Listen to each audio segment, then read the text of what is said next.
Hey, what is going on guys, this is Tharshey and welcome back to another video on the channel. Today we're going to be looking at the continued progress of my Season 4 in Lord of the Rings Rise to War. So if you guys do enjoy this video, then please do drop a like, comment and subscribe to the channel, and don't forget to turn on those post notifications. Also, you can become a channel member by clicking that join button down below. Anyway, let's get straight into the video. Okay, so the first thing we're going to talk about is I finally unlocked a tier 3. But before you guys say it's YouTuber luck or anything like that, I still haven't pulled a tier 3 invite, okay? I have not received a tier 3 invite, okay? The tier 3 unlocked was Galadriel, and I only unlocked her because I've been working for like the last 2 seasons or so on hard unlocking her.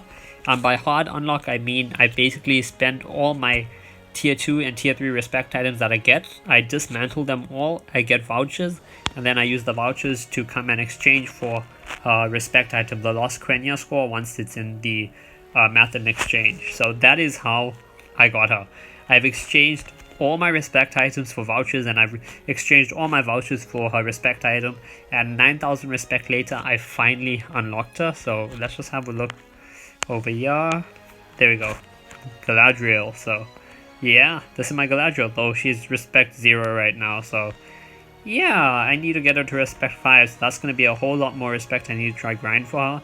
And in terms of gear, well, because she's respect 0, I don't really have much focus gear for her at the moment, and I'm not really bothering with that. So I just gave her this blue spear, which gives 10 focus, this golden skin, which gives 15, and this high elf helmet, which gives like 13 focus or something. So yeah, I am gonna level up and use her like properly this season, though not in PvP. I'm just gonna try out in PvE, see how she works, you know, see if I like her, and obviously try focus on getting her to R3 and then R5 later on. So that's one of the biggest things that's happened since the last video, that I finally got a tier 3 unlocked. And another thing is Ring merged into another faction, or should I say another fellowship merged into Ring. So the fellowship Gwar from Lothlorien has merged into us. So if we go over here, we'll see some of their members as well as their leader join us. Let's just sort by contribution. So there's some of their players like Holly, Trucol, Aralis, Andre, Paul the something, Lalo, and the Seer. The Seer was their leader, I believe. So yeah, there's a couple of the members have joined us. I think about 8 of the members have joined us so far, but there is still like another 15 members or so that are still having to join. We're just waiting on them to come on over. Anyway, let's actually look at the server now. So if we look at the land, so this is our map. Okay, this is the map so far of server 6 in season 4 of the War of the Ring campaign in Lord of the Rings Rise to War. So Gondor is still in the bottom there, though they're obviously fighting Mordor at the moment, as well as helping out wherever they can. Rohan is still doing Rohan things, though right now I believe they're also situated on the crossing over here. So there's a crossing over here, and I believe they're all set up over here, and they had a big fight today with Isengard, which they seem to have won and actually been able to push Isengard back. So that's great for us, you know, since we're good side. Lothlorien, they've expanded a lot over here. They've grabbed some more territories. There's been a big fight over here for this keep in Dunfermline. So yeah, I'm trying to click on the war pin, but I can't exactly get it. There we go. 2.9 million participants, 900,000 deaths. So that's been a pretty big fight over there. We're trying to stop evil from grabbing the entirety of the west, which they pretty much already have. There's only like two pieces of land in the west that they haven't grabbed yet. So yeah, Gondor, they've also grabbed some land over here. This Gundabad, they haven't actually applied any pressure that I've heard of, like to this region or to Erebor itself, or even to Lothlorien over here. So I haven't really heard of any Gundabad pressure over there. I think they're still just helping their allies wherever they can instead. Rhun, they've been a pretty big issue for us. So what's happened over here is our one fellowship in Erebor Gold, they tried to make a push towards Selduin Vale. So as you can see, Gold, they had a warp over here, and they tried to make a push to Selduin Vale. So in the meantime, my fellowship Ring, we try to support them by doing a 2-pronged attack, aka like a pincer. So we try to get her on their flank in Greater Rhun.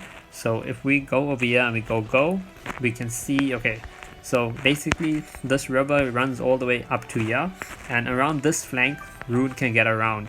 So Rhun tried to get around over here, and they did get around. They pushed us all the way back. They got around all the way to the keep nearly. So where was it? There we go. So they stacked over here, and they had a massive presence over here. And we spent the whole of today actually trying to push them back, and we finally were able to defeat them and clear them out of this area. So now that we have done that, we've pushed them back. We can look at the weapons that have happened. So let's see if I can click on them. There we go. The first weapon. So it was bigger, but it's shrunk down now, so you can only see what's left. And the other weapon over here, nearly 700,000 fighting over there. So now that we've actually been able to like push them back, we're going to probably continue the push. So we first have to recover because we're all pretty low on troops, and a lot of my fellowship members that started around this area, they've lost a lot of their production and their tiles, so they need to try rebuild that before. But once we're done, then we're setting up FOBs, or I'm setting up FOB here, and I'll get my fellowship to also do that. And then we're going to try push around this flank over here, because if we're able to attack here, one, we can attack and try push all the way to Greater Rhun. We're not going to be able to grab the keep, obviously, with those level 48 defenders and 40 armies of that. But what we can do is we can clear the area of runic tiles, and by doing that, we're going to disrupt the economy. We're going to lower their resources, and the less resources they have, they're not going to be able to heal and recruit their troops as easy. You're going to have to try to survive more the markets. So that's what we've been trying to do over there. Anyway, let's have a look at the actual fellowship now. So the fellowship is at, let's have a look. They're at the tunnel next, or status tunnel. So their next target is the tunnel, which they're expected to get there in 11 hours. Influence of speed so far seems pretty good. Yep. Corruption level. Corruption is low, speed is normal. Okay. And let's have a look. Who's in the fellowship now? Oh, there we go. So team members. We have Aragorn 2, son of Arathorn and Gilrain. Okay, cool. He's the chieftain of the Dunedain of the North. Then we have Boromir. We have Legolas. We have Gimli, and obviously we have our Hobbit friends, Merry and Pippin, and Frodo and Sam. Obviously there's no Gandalf, because yeah, they've already reached Moria. If we look over here, team progress Moria, so we all know what happened to Gandalf, at Moria. So moment of silence for him. But yeah, anyway, now they've left Moria. They're on their way to the tunnels, and then they're on their way to Caris Galadon, I believe, since that's where they're going to go and meet the Lady Galadriel and our Lord Celeborn. So yeah, that's with the status of the Fellowship at the moment. Our server progress, we're currently on chapter 6, the Fellowship departs, so we're still trying to do that one. We're at 36 out of 30, Evil's only at 25 out of 30 though. And now the ranking. So let's go and have a look at the Fellowship production. So earlier today, like I'm not kidding, Candy and Lakoa, they were both above, they were in the top 10. Ring was at number 13, but after our merged with Gwar, or with having Gwar's players join us, we've pushed all the way up to number 9. So we are the 9th strongest Fellowship right now. At number 10 we have Gold, another Erebor Fellowship. Above us we have Mordor, the high something.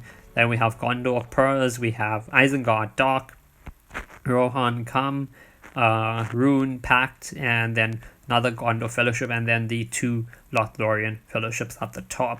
So yeah, that's how this server is going so far. It's been a lot of action. Erebor has been fighting against Rhun both in Seldwyn Vale as well as in Greater Rhun, trying to flank around there and deal some damage to their supplies and their tiles and stuff like that. The rest of our faction, Lothlorien, has been dealing with trying to actually get the ring bearers through safely and everything. Gondor has been supporting along with Rohan, and they're also having to deal with Mordor, make sure Mordor and Rhun don't push west from where they are in their eastern position. The only faction I'm really not sure what they're doing is Gundabad. I'm not sure, are they just sending their armies to support their allies in different areas, or are they actually pushing down? Because I haven't really been involved in the situation to the west. All my focus has been on the east so far. So yeah, hope you guys did enjoy this video, and if you did, please do drop a like, comment, and subscribe to the channel, and don't forget to turn on those post notifications. Anyway, I'll see you guys in the next video.